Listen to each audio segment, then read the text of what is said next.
Europe خلیجی ممالک میں امیگریشن، ویزوں اور تارکین وطن سے جڑی دیگر اہم خبروں کا معتبر چینل. دیکھتے رہیں احساس نیوز. احساس نیوز کے ناظرین السلام علیکم. امجد ارشاد چودھری نئی ویڈیو کے ساتھ آپ کی خدمت میں حاضر ہے. آج ہم آپ کے لیے ایک بڑی دلچسپ خبر لائے ہیں. ایئرپورٹ ایک اور ملک تین، یعنی ایک ایئرپورٹ پر اترے اور اس کے تین دروازے ہیں. ایک دروازے سے باہر نکلیں گے تو آپ ایک ملک میں ہوں گے، دوسرے دروازے سے باہر نکلیں گے تو آپ دوسرے ملک میں ہوں گے، تیسرے دروازے سے نکلیں گے باہر تو آپ تیسرے ملک میں ہوں گے. اور تینوں ملکوں کا ایک ہی ایئرپورٹ پر الگ الگ امیگریشن کاؤنٹر بھی ہیں، اور یعنی ایئرپورٹ ایک ہے لیکن تین ملک ہیں. تو یہ ایک انٹرنیشنل تعاون کی، آپس میں ملکوں کے تعاون کی بھی ایک عظیم مثال ہے، اور باقی ملکوں کو بھی سیکھنا چاہیے. اور یہ یورپ میں ایئرپورٹ ہے، ہم اس کے بارے میں آپ کو بتاتے ہیں کہ کہاں پر ہے. اور جو یورپ میں لوگ رہتے ہیں انہیں ضرور اس جو ہے حیرت انگیز ایئرپورٹ کا سفر ایک بار کرنا چاہیے. جب ٹکٹ سستی لگی ہوئی ہو، پیکج لگا ہو، تو ضرور ایک بار اس ایئرپورٹ کو دیکھنے جائیں، جو انسانوں کے درمیان محبت اور تعاون کی میں سمجھتا ہوں کہ عظیم مثال ہے.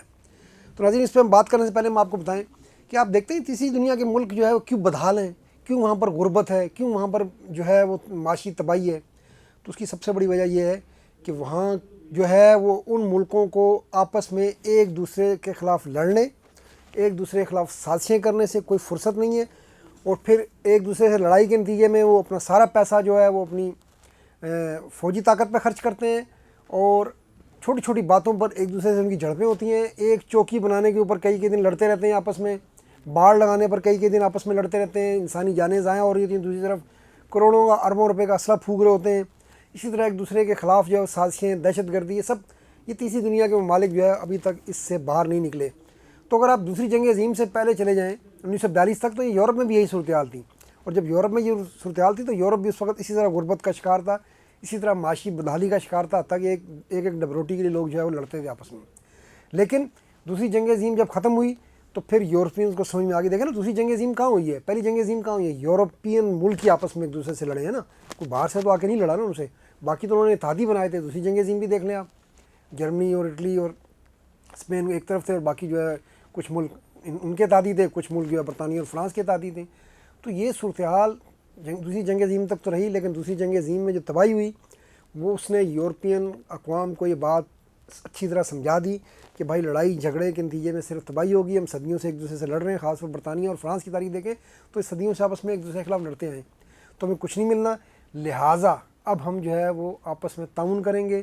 الگ الگ زبانیں بولتے ہیں یورپ میں، آپ دیکھیں ہر ملک میں آ جا کے زبان چینج ہو جاتی ہے، لیکن اب ہم رہیں گے ایک دوسرے کے ساتھ تعاون کر کے. اور پھر یورپ نے ثابت کیا کہ ایک جو انسانی تاریخ میں سمجھتا ہوں کہ شاید اس سے پہلے ایسی مثال نہیں ملتی کہ 28 ملک جو ہے اس وقت یورپی یونین کا حصہ ہیں.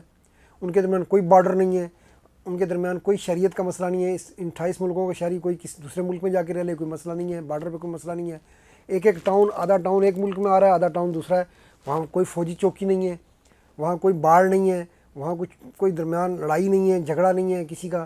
تو یہ جو انہوں نے جو امن سے، تعاون سے یہ مثال قائم کی. پھر آپ دیکھ لیں یورو کرنسی، وہ ایک الگ تعاون کی مثال ہے کہ یہاں تو ایک ملک میں ایک کرنسی پر جھگڑے ہو رہے ہوتے ہیں، وہاں انہوں نے جناب 27 ملکوں نے کرنسی بنا دی ہے، شینگن ویزا بنا دیا کہ ایک ملک کا ویزا لیں، باقی ملکوں میں بھی آپ جائیں، غیر ملکیوں کے لیے بھی.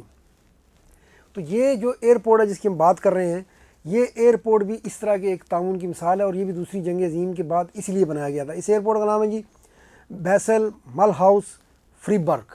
جی ہاں. اچھا آپ یہ دیکھیں، یہ تین بڑا نام ہے نا، کیونکہ اس میں تین نام آئے ہیں، اور یہ تین نام کے، یہ اس ایئرپورٹ کے تین نام اس لیے اس کو دیے گئے ہیں کہ جو تین ملک جن کے لیے ایئرپورٹ استعمال ہوتا ہے، ان تینوں کا جو شہر ہیں قریبی، ان کے نام اس میں دے دیے گئے ہیں. اب آپ یہ دیکھیں کہ اگر کوئی تیسری دنیا کا ملک ہوتا تو اس نام پہ لڑائی ہوتی. جس ملک کی سرزمین میں ہے یہ عملی طور پر فرانس، شمال مشرقی فرانس کا علاقہ یہ، تو وہ بولتا بھائی نہیں، آپ لوگوں کے نام میں کیوں رکھوں، میں تو اپنے نام رکھوں گا. لیکن وہی میں نے کہا نا کہ یہ ان چیزوں سے اوپر چلے گئے ہیں، اور یہی ترقی کی ان کی وجہ ہے، اور یہی امن کی یورپ میں وجہ ہے.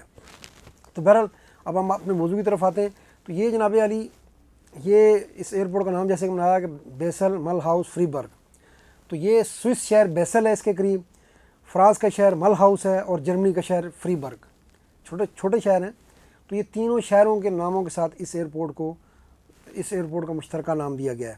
اچھا اس میں یہ جو ہے، اس میں دیکھیں اگر آپ ایئرپورٹ پہ جو بھی لوگ جائیں گے تو اس میں جو ہے وہ تین بڑے گیٹ ہیں. ایک گیٹ سے آپ باہر نکلیں گے تو آپ سوئٹزرلینڈ پہنچ جائیں گے. اچھا سب سے زیادہ، اگرچہ یہ زیادہ حصہ اس کا فرانس میں ہے، لیکن جو سب سے جو قریب ہے یہ سوئٹزرلینڈ کے قریب ہے. سوئٹزرلینڈ کا جو قریبی شہر ہے بیسل جو ہے وہ صرف 5 کلومیٹر اس سے دور ہے, جب فرانس کا جو شہر ہے مل ہاؤس وہ اس سے تقریباً 15 کلومیٹر ہے, اور جرمنی کا شہر فریبرگ تھوڑا زیادہ دور ہے, 42 کلومیٹر ہے.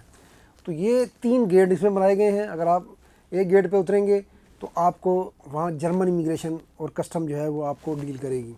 آپ دوسرے گیٹ پہ پہنچیں گے تو آپ کو سوئس عملہ ڈیل کرے گا, اور تیسرے پر پہنچیں گے تو آپ کو فرینچ عملہ آپ کو نظر آئے گا. اچھا, جرمن کم ہے, باقی فرینچ اور سوئس عملہ زیادہ ہے. جرمن کے صرف 2 یا 3 لوگ ہوتے ہیں, تو زیادہ سیکورٹی کا جو کام ہے وہ فرینچ پولیس کے پاس ہے, فرینچ اہلکاروں کے پاس ہے. ویسے بھی ایئرپورٹوں میں خاص پاکستان یا انڈیا تو نہیں ہے کہ اتنی سیکورٹی لگا دیں گے, وہاں تو معمولی سے جو عام سی سیکورٹی ہوتی ہے وہی ہوتی ہے. تو یہ جو عملہ ہے یہ تینوں ملکوں کا الگ ہے, تینوں ملکوں کی الگ امیگریشن ہوتی ہے. ایئرپورٹ لیکن ایک ہے. تو یہ بڑی زبردست اور دلچسپ جگہ ہے, اور اس میں میرا خیال ہے کہ لوگوں کو جانا چاہیے. یہاں پر لوگ صرف یہ ایئرپورٹ دیکھنے بھی جاتے ہیں کہ کون سا ایئرپورٹ ہے, کہ جو آپ کو ایک ایئرپورٹ 3 ملکوں میں بیک وقت پہنچا دیتا ہے. پھر آپ کا جہاں موڈ ہے, جس گیٹ میں آپ نے جانا ہو, جس ملک میں جانا ہو آپ وہاں چلے جائیں. اور یہاں تقریباً 95 لاکھ مسافر جو ہے اس ایئرپورٹ پہ سالانہ آئے ہیں 2024 میں اگر آپ دیکھیں تو.